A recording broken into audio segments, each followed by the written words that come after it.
Chapter 6. About this time an ambitious young reporter from New York arrived one morning at Gatsby's door and asked him if he had anything to say. "Anything to say about what?" inquired Gatsby politely. "Why, any statement to give out." It transpired after a confused 5 minutes that the man had heard Gatsby's name around his office in a connection which he either wouldn't reveal or didn't fully understand. This was his day off, and with laudable initiative he had hurried out to see. It was a random shot, and yet the reporter's instinct was right. Gatsby's notoriety, spread about by the hundreds who had accepted his hospitality and so become authorities on his past, had increased all summer until he fell just short of being news. Contemporary legends such as the underground pipeline to Canada attached themselves to him, and there was one persistent story that he didn't live in a house at all, but in a boat that looked like a house and was moved secretly up and down the Long Island shore. Just why these inventions were a source of satisfaction to James Gatz of North Dakota, isn't easy to say. James Gatz, that was really, or at least legally, his name. He had changed it at the age of 17 and at the specific moment that witnessed the beginning of his career, when he saw Dan Cody's yacht drop anchor over the most insidious flat on Lake Superior. It was James Gatz who had been loafing along the beach that afternoon in a torn green jersey and a pair of canvas pants, but it was already Jay Gatsby who borrowed a rowboat, pulled out to the Tuolumne, and informed Cody that a wind might catch him and break him up in half an hour. I suppose he'd had the name ready for a long time, even then. His parents were shiftless and unsuccessful farm people, his imagination had never really accepted them as his parents at all. The truth was that Jay Gatsby of West Egg, Long Island, sprang from his platonic conception of himself. He was a son of God, a phrase which, if it means anything, means just that, and he must be about his father's business, the service of a vast, vulgar, and meretricious beauty. So he invented just the sort of Jay Gatsby that a 17-year-old boy would be likely to invent, and to this conception he was faithful to the end. For over a year he had been beating his way along the south shore of Lake Superior as a clam digger and a salmon fisher or in any other capacity that brought him food and bed. His brown, hardening body lived naturally through the half-fierce, half-lazy work of the bracing days. He knew women early, and since they spoiled him he became contemptuous of them, of young virgins because they were ignorant, of the others because they were hysterical about things which in his overwhelming self-absorption he took for granted. But his heart was in a constant, turbulent riot. The most grotesque and fantastic conceits haunted him in his bed at night. A universe of ineffable gaudiness spun itself out in his brain while the clock ticked on the washstand and the moon soaked with wet light his tangled clothes upon the floor. Each night he added to the pattern of his fancies until drowsiness closed down upon some vivid scene with an oblivious embrace. For a while these reveries provided an outlet for his imagination. They were a satisfactory hint of the unreality of reality, a promise that the rock of the world was founded securely on a fairy's wing. An instinct toward his future glory had led him, some months before, to the small Lutheran College of St. Olaf in southern Minnesota. He stayed there 2 weeks, dismayed at its ferocious indifference to the drums of his destiny, to destiny itself, and despising the janitor's work with which he was to pay his way through. Then he drifted back to Lake Superior, and he was still searching for something to do on the day that Dan Cody's yacht dropped anchor in the shallows along shore. Cody was 50 years old then, a product of the Nevada silver fields, of the Yukon, of every rush for metal since '75. The transactions in Montana copper that made him many times a millionaire found him physically robust but on the verge of soft-mindedness, and, suspecting this, an infinite number of women tried to separate him from his money.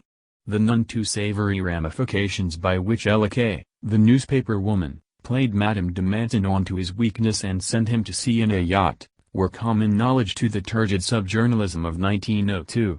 He had been coasting along all too hospitable shores for 5 years when he turned up as James Gats's destiny at Little Girl's Point. To the young Gatz, resting on his oars and looking up at the railed deck, the yacht represented all the beauty and glamour in the world. I suppose he smiled at Cody. He had probably discovered that people liked him when he smiled. At any rate, Cody asked him a few questions. One of them elicited the brand new name, and found that he was quick and extravagantly ambitious. A few days later he took him to Duluth and bought him a blue coat, 6 pair of white duck trousers, and a yachting cap. And when the Tuolumne left for the West Indies and the Barbary Coast, Gatsby left too. He was employed in a vague personal capacity. While he remained with Cody he was in turn steward, mate, skipper, secretary, and even jailer, for Dan Cody sober knew what lavish doings Dan Cody drunk might soon be about, and he provided for such contingencies by reposing more and more trust in Gatsby. The arrangement lasted 5 years, during which the boat went 3 times around the continent. It might have lasted indefinitely except for the fact that L.K. came on board one night in Boston and a week later Dan Cody inhospitably died. I remember the portrait of him up in Gatsby's bedroom, a gray, florid man with a hard, empty face, the pioneer debauchee, who during one phase of American life brought back to the eastern seaboard the savage violence of the frontier brothel and saloon. It was indirectly due to Cody that Gatsby drank so little. Sometimes in the course of gay parties women used to rub champagne into his hair. For himself he formed the habit of letting liquor alone. And it was from Cody that he inherited money, a legacy of $25,000. He didn't get it. He never understood the legal device that was used against him, but what remained of the millions went intact to L.K. He was left with his singularly appropriate education. The vague contour of J. Gatsby had filled out to the substantiality of a man.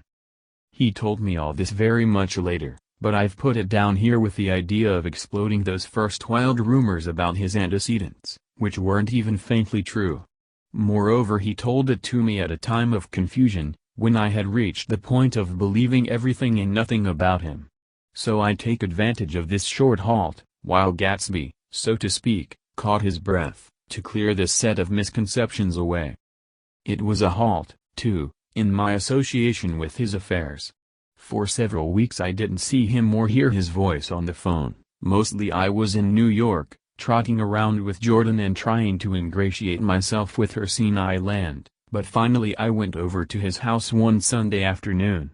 I hadn't been there 2 minutes when somebody brought Tom Buchanan in for a drink. I was startled, naturally, but the really surprising thing was that it hadn't happened before. They were a party of 3 on horseback, Tom and a man named Sloan and a pretty woman in a brown riding habit, who had been there previously. "I'm delighted to see you," said Gatsby, standing on his porch. "I'm delighted that you dropped in." As though they cared. "Sit right down. Have a cigarette or a cigar." He walked around the room quickly, ringing bells. "I'll have something to drink for you in just a minute." He was profoundly affected by the fact that Tom was there. But he would be uneasy anyhow until he had given them something, realizing in a vague way that that was all they came for. Mr. Sloane wanted nothing. "A lemonade?" "No, thanks." "A little champagne?" "Nothing at all, thanks." "I'm sorry." "Did you have a nice ride?" "Very good roads around here." "I suppose the automobiles?" "Yeah." Moved by an irresistible impulse, Gatsby turned to Tom, who had accepted the introduction as a stranger. "I believe we've met somewhere before, Mr. Buchanan." "Oh, yes," said Tom, gruffly polite, but obviously not remembering. "So we did. I remember very well. About 2 weeks ago." "That's right. You were with Nick here." "I know your wife," continued Gatsby, almost aggressively. "That's so?" Tom turned to me. "You live near here, Nick?" "Next door." "That's so?" Mr. Sloane didn't enter into the conversation, but lounged back haughtily in his chair. The woman said nothing either, until unexpectedly, after 2 highballs, she became cordial.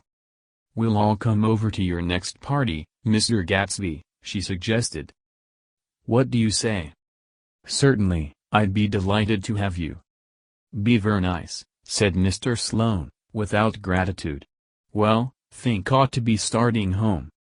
"Please don't hurry," Gatsby urged them. He had control of himself now, and he wanted to see more of Tom. Why don't you stay for supper?" I wouldn't be surprised if some other people dropped in from New York. You come to supper with me, said the lady enthusiastically. Both of you. This included me. Mr. Sloane got to his feet. Come along, he said, but to her only. I mean it, she insisted. I'd love to have you. Lots of room. Gatsby looked at me questioningly. He wanted to go, and he didn't see that Mr. Sloane had determined he shouldn't. I'm afraid I won't be able to, I said. Well, you come, she urged, concentrating on Gatsby. Mr. Sloane murmured something close to her ear. We won't be late if we start now, she insisted aloud. I haven't got a horse, said Gatsby. I used to ride in the army, but I've never bought a horse. I'll have to follow you in my car. Excuse me for just a minute. The rest of us walked out on the porch, where Sloane and the lady began an impassioned conversation aside. My God, I believe the man's coming, said Tom. Doesn't he know she doesn't want him? She says she does want him.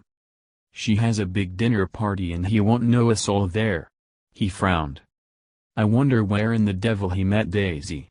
By God, I may be old-fashioned in my ideas, but women run around too much these days to suit me. They meet all kinds of crazy fish. Suddenly Mr. Sloane and a lady walked down the steps and mounted their horses. Come on, said Mr. Sloane to Tom, we're late. We've got to go. And then to me, tell him we couldn't wait, will you? Tom and I shook hands, the rest of us exchanged a cool nod, and they trotted quickly down the drive, disappearing under the August foliage just as Gatsby, with hat and light overcoat in hand, came out the front door.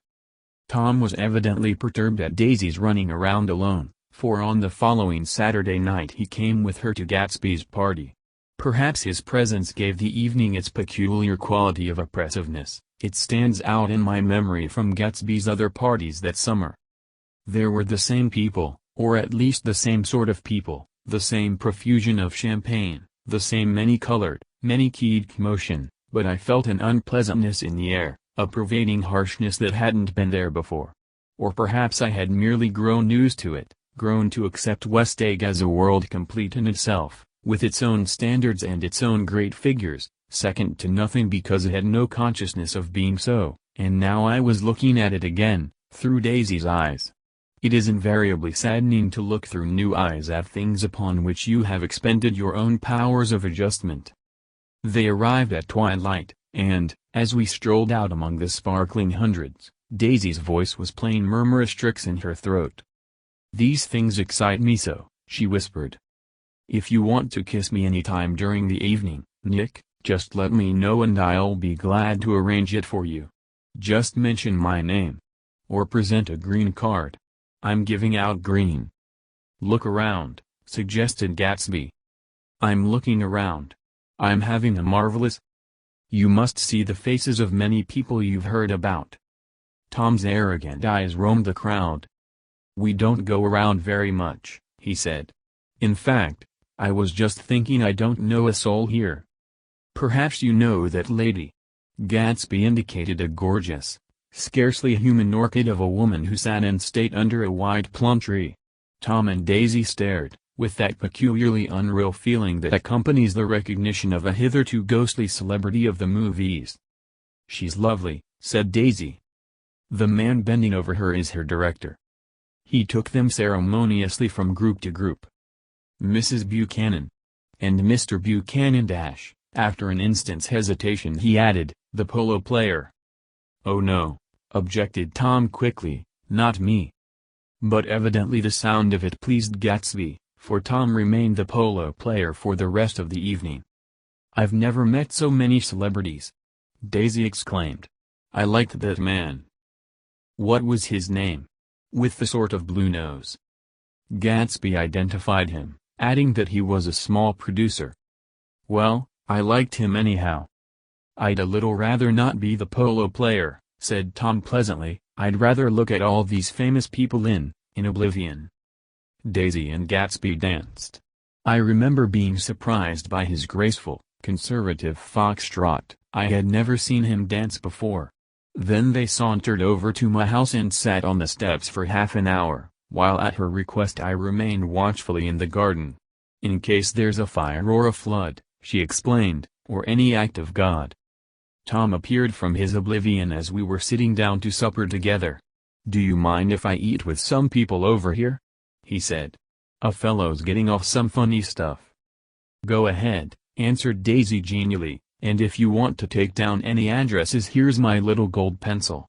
She looked around after a moment and told me the girl was common but pretty, and I knew that except for the half hour she'd been alone with Gatsby she wasn't having a good time. We were at a particularly tipsy table. That was my fault. Gatsby had been called to the phone, and I'd enjoyed these same people only 2 weeks before. But what had amused me then turned septic on the air now. "How do you feel, Miss Baedeker?" The girl addressed was trying, unsuccessfully, to slump against my shoulder. At this inquiry she sat up and opened her eyes. "What?" A massive and lethargic woman, who had been urging Daisy to play golf with her at the local club tomorrow, spoke in Miss Baedeker's defense. "Oh, she's all right now. When she's had 5 or 6 cocktails she always starts screaming like that. I tell her she ought to leave it alone." "I do leave it alone," affirmed the accused hollowly. "We heard you yelling, so I said to Doc Civet here, there's somebody that needs your help, Doc." "She's much obliged, I'm sure," said another friend, without gratitude. "But you got her dress all wet when you stuck her head in the pool." "Anything I hate is to get my head stuck in a pool," mumbled Miss Baedeker. "They almost drowned me once over in New Jersey." "Then you ought to leave it alone," countered Dr. Civet. "Speak for yourself," cried Miss Baedeker violently. "Your hand shakes. I wouldn't let you operate on me." It was like that. Almost the last thing I remember was standing with Daisy and watching the moving picture director and his star. They were still under the white plum tree and their faces were touching except for a pale, thin ray of moonlight between. It occurred to me that he had been very slowly bending toward her all evening to attain this proximity, and even while I watched I saw him stoop one ultimate degree and kiss at her cheek. "I like her," said Daisy, "I think she's lovely." But the rest offended her, and inarguably, because it wasn't a gesture but an emotion. She was appalled by West Egg, this unprecedented place that Broadway had begotten upon a Long Island fishing village, appalled by its raw vigor that chafed under the old euphemisms and by the too obtrusive fate that herded its inhabitants along a short cut from nothing to nothing. She saw something awful in the very simplicity she failed to understand. I sat on the front steps with them while they waited for their car. It was dark here in front, only the bright door sent 10 square feet of light volleying out into the soft black morning. Sometimes a shadow moved against a dressing-room blind above, gave way to another shadow, an indefinite procession of shadows, who rouged and powdered in an invisible glass. "Who is this Gatsby anyhow?" demanded Tom suddenly. "Some big bootlegger?" "Where'd you hear that?" I inquired. "I didn't hear it. I imagined it. A lot of these newly rich people are just big bootleggers, you know." "Not Gatsby," I said shortly. He was silent for a moment. The pebbles of the drive crunched under his feet. Well, he certainly must have strained himself to get this menagerie together. A breeze stirred the gray haze of Daisy's fur collar. "At least they're more interesting than the people we know," she said with an effort. "You didn't look so interested." "Well, I was." Tom laughed and turned to me. "Did you notice Daisy's face when that girl asked her to put her under a cold shower?" Daisy began to sing with the music in a husky, rhythmic whisper, bringing out a meaning in each word that it had never had before and would never have again. When the melody rose, her voice broke up sweetly, following it, in a way contralto voices have, and each change tipped out a little of her warm human magic upon the air. "Lots of people come who haven't been invited," she said suddenly. "That girl hadn't been invited. They simply force their way in and he's too polite to object." "I'd like to know who he is and what he does," insisted Tom. "And I think I'll make a point of finding out." "I can tell you right now," she answered. "He owns some drugstores, a lot of drugstores. He built them up himself." the dilatory limousine came rolling up the drive.